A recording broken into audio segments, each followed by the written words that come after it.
Mesdames et messieurs, bonsoir. Dans ce 19h, il sera question de la 13e édition de la Semaine des Caisses Populaires jusqu'au 27 mai prochain. Des journées portes ouvertes sont organisées pour présenter au public les nouveaux produits de la Caisse populaire. Dans ce journal, nous irons également à Gawa pour vous exposer une réalité, celle de l'augmentation des prix des céréales. Et ce qui inquiète les populations, c'est que cette augmentation intervient plus tôt que prévu cette saison. Le grand format tout à l'heure dans ce journal. Mesdames et messieurs, une fois de plus, bonsoir. Ce matin, à Dori, les responsables de la fêtière des caisses populaires du Burkina a lancé la semaine des caisses populaires. Jusqu'au 27 mai prochain, les populations sont invitées aux journées portes ouvertes pour mieux connaître le fonctionnement de l'institution financière. Elles se verront aussi proposer de nouveaux services et offres. Explication Martin Ouedraogo et Sédouzon. Je déclare officiellement lancer les activités de la 13e édition de la Semaine des Caisses populaires. Voici ainsi lancé à Dori les activités de la 13e édition de la Semaine des Caisses populaires. Elle est prévue se tenir du 21 au 27 mai 2018 sur l'ensemble du territoire. Durant cette période, le réseau des caisses populaires du Burkina veut se rapprocher davantage des populations. C'est une vision et nous croyons présenter à cette, à nos membres et ceux qui ne sont pas membres, qui n'ont qu'à venir parce qu'ils seront membres aussi. Nous avons des produits et ces produits sont des produits innovants. C'est des innovations qu'on est en train de pouvoir amener. Une semaine qui consacre cette année le nouvel engagement de la Caisse populaire à l'endroit des entrepreneurs. D'où le thème de la présente édition, le réseau des caisses populaires du Burkina, des innovations pour accompagner le développement des PME-PMI. L'innovation tient du fait que notre intervention s'inscrit dans un cadre global d'intervention, en ce sens que nous commençons avec des gens que nous prenons qui ont tout simplement un besoin ou en tout cas des aptitudes d'entrepreneuriat que nous organisons et qui deviennent plus tard en tout cas des entrepreneurs. Au niveau de la commune, nous travaillons beaucoup avec eux. Nous avons même un protocole qui est en cours de rédaction. On espère que d'ici la semaine prochaine, il sera signé pour permettre de faciliter l'accès au crédit à des jeunes et à des associations féminines. À l'occasion du lancement des activités de la 13e édition de la Semaine des Caisses populaires, le directeur de la Caisse a fait don d'un forage à l'école primaire de Nyarala dans la SEB de Dori 2. En rappel, la création de la première Caisse populaire remonte en 1972. Au 31 décembre 2017, le réseau des caisses populaires du Burkina présentait une couverture totale du territoire national avec près de 200 points de vente. La fêtière des caisses populaires serait d'un grand atout pour 16 éleveurs de bovins qui viennent de boucler leur formation en agroécologie.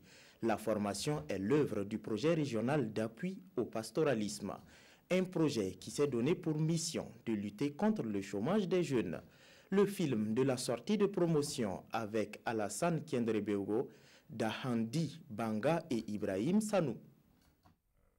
16 techniciens en production animale sont désormais aptes à exercer leur métier. Ils sont des produits du centre de promotion rurale PK60 de Natia Bouani, un centre qui se donne pour ambition de lutter contre le chômage des jeunes dans la région de l'Est. L'employabilité des jeunes est une préoccupation qu'on peut rencontrer dans tous les secteurs. Et donc le PRAPS, dans ses objectifs, a inscrit cette problématique-là et se donne comme ambition de pouvoir former 1000 jeunes, pas les former simplement, mais les accompagner pour les insérer dans la vie économique, dans la vie active. Un accompagnement très attendu par les lauréats.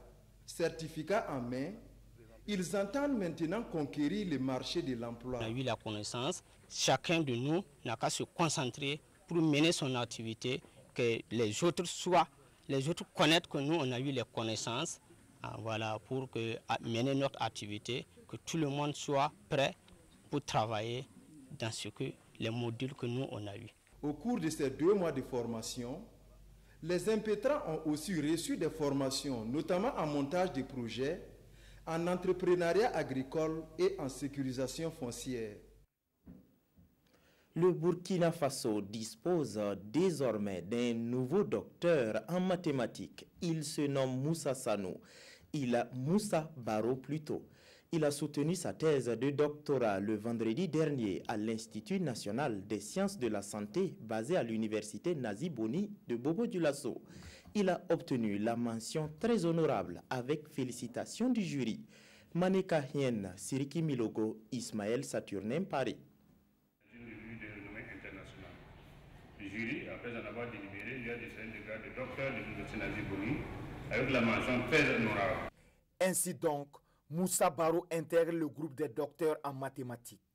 Cette soutenance sanctionnée par la mention très honorable est l'aboutissement de 10 années d'études universitaires qui sont couronnées. L'idée est née de mes encadreurs de la notion d'insertion KAK, où ils ont initié ça. Et dès que moi, on m'a donné le thème que j'ai développé pour étudier les différents paramètres. Ce qui rend ça pertinent du fait que c'est un codage. Nous avons une information, nous cherchons à le coder, à le cacher aux gens. Et lorsqu'on vous donne, pour le cours, ce sera quoi? Lorsqu'on vous donne la lettre insérée et le pas de l'insertion, qui est comme le code dont vous pouvez décoder l'information qui se cache dans ces mots. Étude combinatoire des mots par insertion KAK et des mots par effacement des lettres des mots sturmiens est le thème défendu par M. Baro. Un thème jugé pertinent et original par le jury, mais pourrait être toujours exploré. Les mathématiques, c'est la reine des sciences. Sans mathématiques, on ne peut pas faire de sciences. Parce qu'il faut calculer. Dès qu'une société ne sait pas calculer, elle ne peut pas faire des propositions pour l'avenir. Même pour faire de l'économie, il faut calculer. Et ce qui fait la différence entre nous et les pays développés, c'est l'aspect en fait des mathématiques. Mais les gens ne le comprennent pas. C'est la science. Nous, on n'a pas... Quand vous ne connaissez pas la science, vous ne pouvez rien prévoir. L'admission de M. Baro à ce cercle fermé vient porter à 5 le nombre de spécialistes dans cette branche de mathématiques de l'université Nazi Boni de Bobo-Dioulasso. L'impétrant est donc l'un des docteurs entièrement formés dans ce temple de savoir. Restons toujours à Bobo-Dioulasso, mais cette fois-ci dans un cadre plus détendu pour parler de la nuit de l'élève et de l'étudiant des Hauts-Bassins. Cette nuit est un cadre pour décerner des distinctions aux établissements scolaires et universités qui ont observé des comportements exemplaires. Allons à la découverte de ces établissements avec Lamine Karantao et Karim Sissé. Ils ont joué un rôle clé dans le dénouement de la crise qui a secoué l'année scolaire 2017-2018. Eux, ce sont les délégués des différents établissements scolaires et universités de la ville de Bobo-Dioulasso. Et aujourd'hui, ils reçoivent ici des distinctions pour leur comportement exemplaire. À travers cette récompense, il s'agit pour les organisateurs de promouvoir la culture du civisme dans les collèges, lycées et universités. Aujourd'hui, cette cérémonie de distinction et d'honorer ces délégués généraux de la région de Haut-Bassin a pour objectif de promouvoir le civisme et d'encourager les délégués qui vont venir l'année prochaine à suivre la même dynamique que ceux-là qui sont aujourd'hui récipiendaires. L'initiative des organisateurs est bien appréciée par les autorités locales. Des autorités qui ont une fois de plus réaffirmé leur engagement à leur côté. Nous avons été présents à leur côté aujourd'hui. C'est dû à notre engagement par rapport à l'école burkinabé, par rapport à l'élève burkinabé, par rapport à l'étudiant burkinabé. L'objectif premier, en tout cas, de cette association, c'était de travailler à contribuer pour la paix des parents d'élèves. Et donc aujourd'hui, nous sommes là encore, comme nous avons constaté qu'il y a cette constance. C'est pourquoi nous sommes présentés ce soir pour toujours les soutenir et aller dans le sens de l'apaisement des cœurs. À quelque part au Burkina Faso, il y en a qui se sont démarqués à travers l'incivisme. Et en mettant en berne les drapeaux du Burkina Faso, d'autres part en les brûlant. Et ici, dans la région des Hauts-Bassins, ça n'a pas été le cas. Ils ont même allé dans les réseaux sociaux pour dénoncer effectivement cette forfaiture. Donc c'est une coordination à saluer et à les encourager. À noter que cette manifestation se tient dans le cadre de la 4e édition de la jeunesse scolaire et estudiantine des Hauts-Bassins. Elle est organisée par l'Association des élèves et étudiants pour l'émergence du Faso. Venons-en au grand format de ce journal, à Gawa. Le prix des céréales a grimpé en flèche, une augmentation des prix qui inquiète beaucoup de populations. Les prix des céréales du marché actuel sont au même niveau qu'au début de la saison pluvieuse passée. Des raisons qui inquiètent des personnes qui se demandent à quel niveau les prix pourraient atteindre en début de saison pluvieuse. Oumarou Sagnon et Sié Judicaël Poda. Les prix des céréales à Gawa ont atteint des plafonds records pour cette période de l'année. Un record inquiétant pour les commerçants, mais surtout pour le citoyen lambda. Cette année, c'est devenu cher plus que l'année passée. Bon, en tout cas, cette année, les 1000, ça part à 22 500 francs et les maïs 17 000 francs. Le prix à Gawa est plus élevé. Puis c'est actuellement, nous ne gagnons même pas les produits en quantité voulue. Il faut répartir dans les autres provinces comme Banfora et Bobo. Nous sommes dans le mois de mai et les prix sont comme ça. Bon, alors que nous avons encore 7 mois à parcourir pour terminer l'année. Bon, je vois que vraiment, c'est vraiment difficile. Les acteurs de la filière céréales à Gawa pointent du doigt la pluviométrie et l'insuffisance des produits sur place pour expliquer cette hausse précoce. Il n'a pas plu et puis bon, il y a eu les chenilles aussi qui ont vraiment causé des dégâts dans certains champs. Il fallait reprendre. Et dès la reprise, il y a eu arrêt de pluie. Donc ça a beaucoup joué sur la production cette année au niveau de la région du Sud-Ouest. Les gens ont abandonné la terre pour les zones, les sites.